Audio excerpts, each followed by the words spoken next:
నమస్తే రమగారు. నమస్తే జీ. రమగారు, మనం బట్టి విక్రమార్కుల స్టోరీలు చెప్పుకుంటా ఉన్నాము. 10వ మెట్లో ఉన్నాడు. 10వ మెట్లో 2వ కథలో ఉన్నాము. విక్రమార్కుడు గండభేరుండాల దగ్గరికి వెళ్ళాడు. వెళ్తే ఆ గండభేరుండాలు మాట్లాడుకుంటున్నాయి. కింద ఉన్న పిల్లలు ఉన్నాయి కొన్ని. పెద్ద పెద్ద గండభేరుండాలు బయట నుంచి వచ్చి వాళ్ళని ఎక్కడి నుంచో వచ్చి వాళ్తే ఈ విక్రమార్కుడు ఏం చేశాడు, చిన్న పురుగు రూపంలో దాన్ని రెక్క పట్టుకుని దాని దగ్గరే నిలబడి ఉన్నాడు. ఉంటే పిల్లలన్నీ అడుగుతున్నాయి, తండ్రి మీరు ఇవాళ ఎక్కడికి వెళ్ళారు, ఏం చూసి వచ్చారు, ఎక్కడైనా మంచి ఆహారం లభించిందా, మనం అందరం వెళ్ళి ఉండటానికి అనువైన ప్రదేశం ఏదైనా చూసారా అని అడుగుతుంటే ఆ పెద్ద గండ పేరుండని చెప్తోందనమాట. అక్కడి నుంచి కొన్ని యోజనాల దూరంలో, 100 యోజనాల దూరంలో ఒక స్వర్ణగిరి అని స్వర్ణపురి అని ఒక మహానగరం ఉంది. ఆ స్వర్ణపురిలో మానవ మాత్రుడు లేడు, జీవించి ఉన్న వాళ్ళు ఎవరు లేరు, మానవ మాత్రుడు లేడు. అన్ని పళ్ళు చెట్లు, చాలా విశేషంగా ఉంది. ఎంతో కాంతివంతమైన నగరం అది.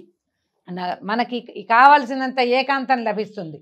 అక్కడ ప్రాణులు లేవు, ఆహారం పుష్కలంగా లభిస్తుంది.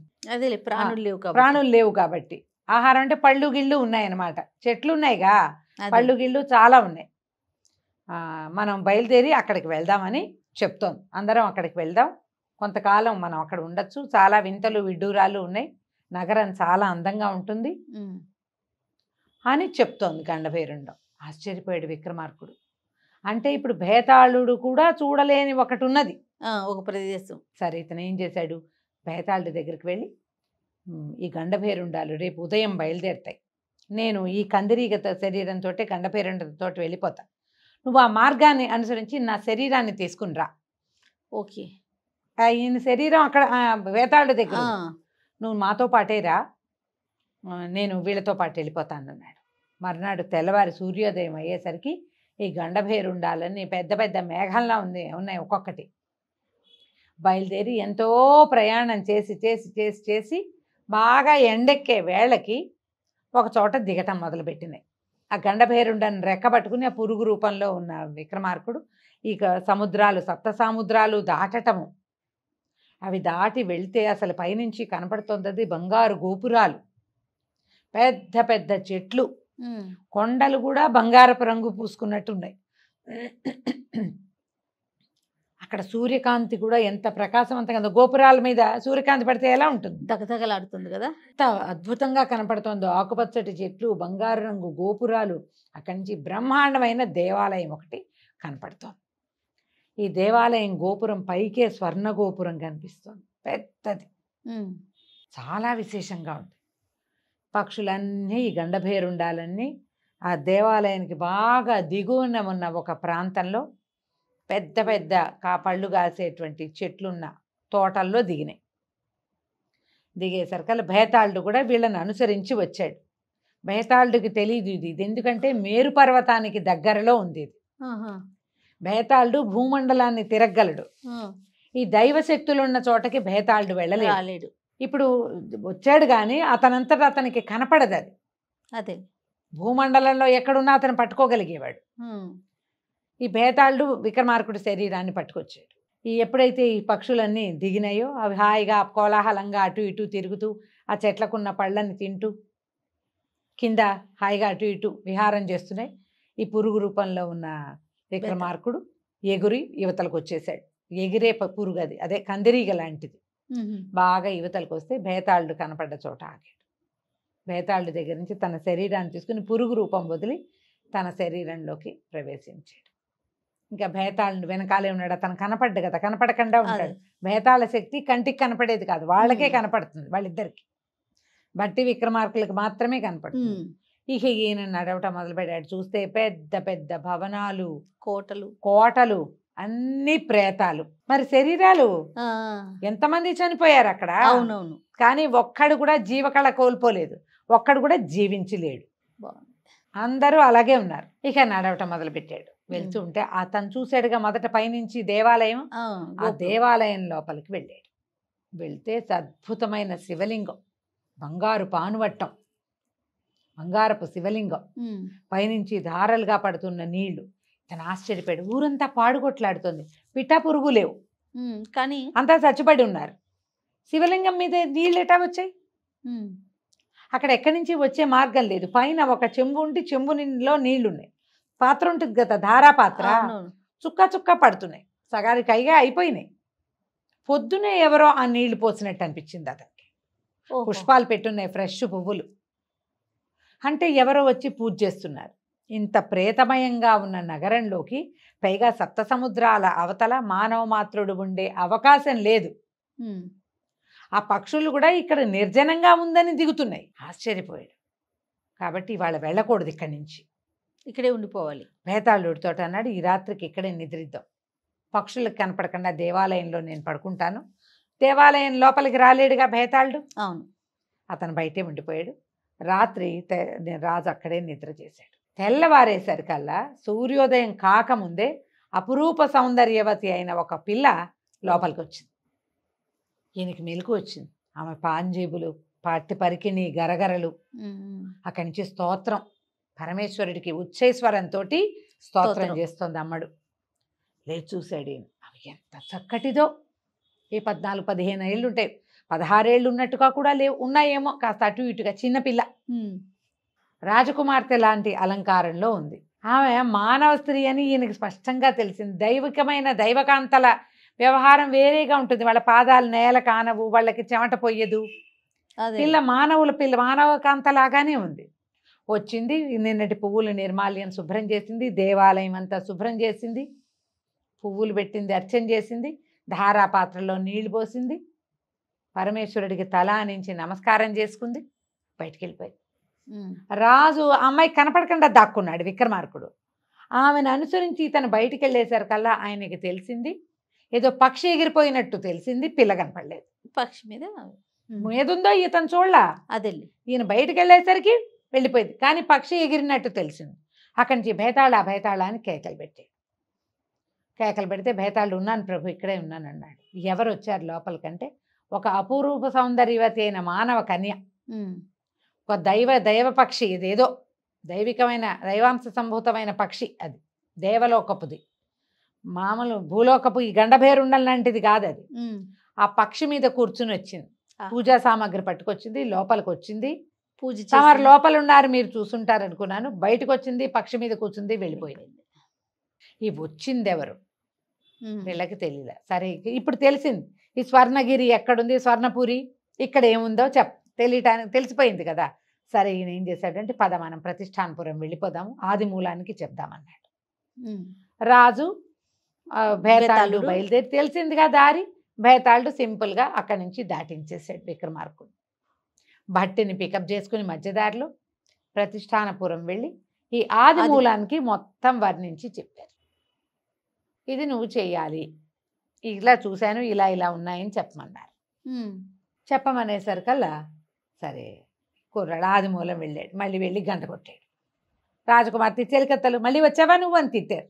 కాదు, నేను స్వర్ణపురిని చూసొచ్చా, నన్ను రాజకుమార్తె దగ్గరికి తీసుకెళ్ళండి అన్నారు. ఇప్పుడు చుట్టుపక్కల ఉన్న సైనికులు ఏం చెప్పారు, వీడు కొన్నాళ్ళుగా ఇతను ఊళ్ళో లేడు. మరి ఊళ్ళో లేడుగా, అదే దాచారు కదా, చాలా రోజుల నుంచి ఇతను ఊళ్ళో లేడు, ఎక్కడికో వెళ్ళాడు. కాబట్టి చూసొచ్చాడేమో, కనుక్కోండి, మాట్లాడండి. మనకి ఒక్కడు కూడా చూశానని చెప్పేవాడే లేడు. ఎవడో ఒకడు చెప్తుంటే వాడితో మాట్లాడాలిగా. లోపలికి తీసుకెళ్ళారు. ఈ అమ్మాయి రాజకుమార్తెని చూశాడు. రాజకుమార్తె అడిగింది, నువ్వు ఇదివరకు కూడా ఇలాగే చెప్పావు, నీకేం తెలీదు అంటే, కాదు నాకు తెలుసు. ఈ స్వర్ణపురిలో సుందరమూర్తి అనే ఆలయం ఉంది, స్వర్ణగోపురం ఉంది, ఇలాంటివి ఉన్నాయి, ఇంత నగరం అతనే చూసి చెప్పాడు. చెప్పేసరికల్లా ఆశ్చర్యపోయింది. పరుగునొచ్చి వాడి కాళ్ళు పట్టుకుంది. ఆది మూలం, నువ్వే నా భర్తవి, నిన్నే నేను వివాహం చేసుకుంటాను. చిలకత్తెలు ఆశ్చర్యపోయారు. స్వర్ణపురిని చూసిన వాడు ఒకడు వచ్చాడని కబురు వెళ్ళిపోయి రాజు రాణి పరిగెత్తుకొచ్చారు. వచ్చేసరికి ఈ అమ్మాయి చెప్పింది, స్వర్ణపురి రాణిని నేను, స్వర్ణసుందరి నా పేరు, నా భర్త స్వర్ణేశ్వరుడు, ఇతడే అయి ఉంటాడు. వీడు వెరిమొహమే, వీడు కేవలం విక్రమార్కుడు చెప్పింది చెప్తున్నాడు, అతనికి ఏం స్పృహ రాలేదు. అప్పుడు అని పద మన ఇద్దరం వెళ్ళిపోయి, నువ్వు ఎలా వెళ్ళావు అక్కడికి, నన్ను తీసుకెళ్ళు, మన ఇద్దరం స్వర్ణపురి వెళ్ళి సుందరమూర్తి ఎదురుకుండానే మనం వివాహం చేసుకుందామని. ఆది మూలం ఇరకాటంలో పడ్డాడు. ఎట్లా వెళ్ళాలి? అప్పుడు ఏమైంది, అలాగే వెళ్దామని రాజకుమార్తెని ఈ విక్రమార్కుడితోటి పరిచయం చేశాడు. విక్రమార్కుడు అడిగాడు, అమ్మాయి ఎవరు నువ్వు ఏమిటి అంటే, ఆ అమ్మాయి ఎప్పుడైతే రాజకుమార్తెని చూశాడో ఆయనకి తెలిసిపోయింది. నిన్న పొద్దున అక్కడ పూజ చేసింది ఈ అమ్మాయి. చూశాడు కదా ఆయన స్వయాన. ఆయన అడిగాడు, నువ్వు ఎలా రాగలిగావు అక్కడికి, స్వర్ణపురికి నువ్వు రోజు ఎలా వెళ్తావా అంటే, రోజు వెళ్తానని. ఎలా వెళ్తున్నావంటే, మహర్షి విశ్వామిత్రుడు నాకు ఇచ్చిన వరం, 10 ఏళ్ల వరకు నాకు పూర్వజన్మ జ్ఞానం లేదు, నాకు వ్యక్తత వచ్చాక పూర్వజన్మ జ్ఞానం వచ్చింది. నేను విశ్వామిత్రుడిని కోరుకున్నా, ప్రతిరోజు దేవలోకపు పక్షి వచ్చి సుందరమూర్తి దర్శనం చేయించాలి నా భర్తతో వివాహం అయ్యేదాకా అని ఇది చెప్పింది. మొత్తం జరిగిన కథ అంతా. ఇప్పుడు వీళ్ళు వెళ్తే ఆ నగరంలో ఏముంది, ప్రేతాలు ఉన్నాయి అంతా. అప్పుడు ఈయన ఏమన్నాడంటే, అమ్మ ఒక్కరోజు సమయం ఇవ్వమని బేతాళుడితో కలిసి హిమాలయ పర్వత ప్రాంతానికి వెళ్ళాడు ఈయన విక్రమార్కుడు. వెళ్తే మహర్షి విశ్వామిత్రుడు తపస్సులో ఉన్నాడు. ఇతను వెళ్ళి విశ్వామిత్రుడి వారికి నమస్కారం చేసి తన గోత్రనామాలు చెప్పుకుని, భూలోకంలో ఇలాంటి ఒక వింత జరిగింది, మరి ఈ అమ్మాయి స్వర్ణపురికి చెందినటువంటి మహారాణి ఇక్కడ పుట్టింది రాజకుమార్తెగా, ఇట్లా భూలోకంలో ఒక వింత జరిగింది, ఇలా స్వర్ణపురి కోసం అని రాజకుమార్తె ప్రకటించింది, అతన్ని ఒక బ్రాహ్మణ కుమారుడి కోసం నేను వెళ్ళి దాన్ని చూసొచ్చాను, వాళ్ళిద్దరు ఇప్పుడు భార్యాభర్తలేనని ఆ అమ్మాయి అంటోంది, ఈ నగరం అంతా ప్రేత నగరంగా ఉంది అని చెప్పాడు విశ్వామిత్రుడికి. చెప్తే ఆయన విశ్వామిత్రుడు అన్నాడు, అవును ఇది వరకు అలా జరిగింది, అయితే నువ్వు రాకుమార్తెని ఈ బ్రాహ్మణ కుమారుణ్ణి గనక నువ్వు ఆ ప్రాంతానికి తీసుకొస్తే బ్రాహ్మణ యువకుడికి కూడా పూర్వజన్మ స్మృతి వస్తుంది, ఆమె 100% తన భర్తనే పెళ్లి చేసుకుంటుంది. అవును, ఆదిమూలం అమాయకంగా నీకు ఇవాళ కనపడినా అతను కాదు, అతను శాపగ్రస్తుడు అని చేత అట్లా ఉంటాడు అంతే. అక్కడికి వెళ్తే మొత్తం నగరం అంతకి జీవం వస్తుంది, నేను వీటిని వదిలేస్తున్నానని తన కమండలంలో ఉన్న జీవాలని మేరుపర్వతం వైపుకి పంపించేశాడు ఆయన. విక్రమార్కుడు మళ్ళీ వెనక్కొచ్చి ఈ రాజకుమార్తెని ఆదిమూలాన్ని ఇద్దరిని కూడా తమతో పాటు ప్రయాణం చేయించి భేతాళ శక్తితోటి వాళ్ళని స్వర్ణపురికి చేర్చాడు. ఎప్పుడైతే స్వర్ణపురిలోకి వీళ్ళు అడుగు పెట్టారో ఆమె సంతోషంతో ఆమె కోసం పక్షి ఎలాగొస్తూ రోజు వస్తూనే ఉంది. అవును, భర్తను కూడా దక్కించుకున్నానన్న ఆనందంతో ఆమె పరుగున అతను చేయిపుచ్చుకుని దేవాలయంలోకి తీసుకెళ్ళి, ఆ దేవాలయంలోకి దారిలోనే ఆమెది అతనిది దేహాలు కూడా ఉన్నాయి.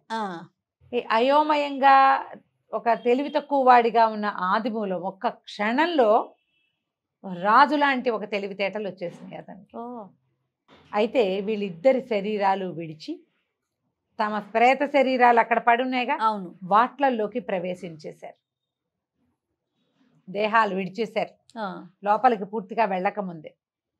వీళ్ళు చూస్తూ ఉండగానే మొత్తం ప్రజలు అందరూ పూర్తిగా ప్రాణాలతో వచ్చేసారు. లోపలికి వెళ్ళి ఈ సుందరమూర్తి స్వామికి, ఆయన ఉన్నాడు కదా మహాలింగ స్వరూపం, ఆయనకి నమస్కారాలు చేసి దండలు మార్చుకున్నారు భార్యాభర్త ఇద్దరు. మళ్ళీ ఈ జీవితంలో ఇంకొకసారి కలుసుకునే అవకాశం లభించింది కాబట్టి అక్కడి నుంచి ఈ పరిస్థితికి తమని ఈ దారి తీయించినటువంటి విక్రమార్కుడిని పరిపరి విధాలుగా కొనియాడి, అక్కడ పూసినటువంటి ఎన్నో బంగారపు పువ్వులు పూస్తాయి అక్కడ చెట్ల, స్వర్ణ పుష్పాలు, ఆ పుష్పాలతో దండలు అల్లించి విక్రమార్కుడికి అలంకారం చేసి విశేషంగా సేవించి ఏటా మా దగ్గరికి కూడా వస్తూ ఉండమని చెప్పి, నీ వల్లే మేము శాపగ్రస్తులమైనా కూడా ఇట్లా బయటపడ్డామని అనేక విధాలుగా నమస్కారాలు చేసి విక్రమార్కుడిని పంపించారు.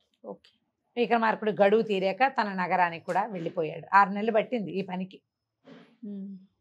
అయితే ఈ ప్రతిమ చెప్పింది, నీ దగ్గర ఇలాంటి సాహసం ఉందా, నువ్వు ఎవరి కోసమైనా ఇంత పని చేస్తావా, నువ్వు చెయ్యవు, ఎవరూ చెయ్యరు, ఎవరూ చేయని అపురూప కార్యాలు చేయటమే విక్రమార్కుడి యొక్క లక్షణము, కాబట్టి నువ్వు మెట్లు దిగి వెళ్ళిపో అంటే భోజుడు మెట్లు దిగి వెళ్ళిపోయాడు. కంచికి మనం దీంతో 10వ ప్రతిమ కూడా కంప్లీట్ అయిపోయింది. అయిపోయింది. రైట్ అమ్మ గారు, నమస్తే. నమస్తే జయ.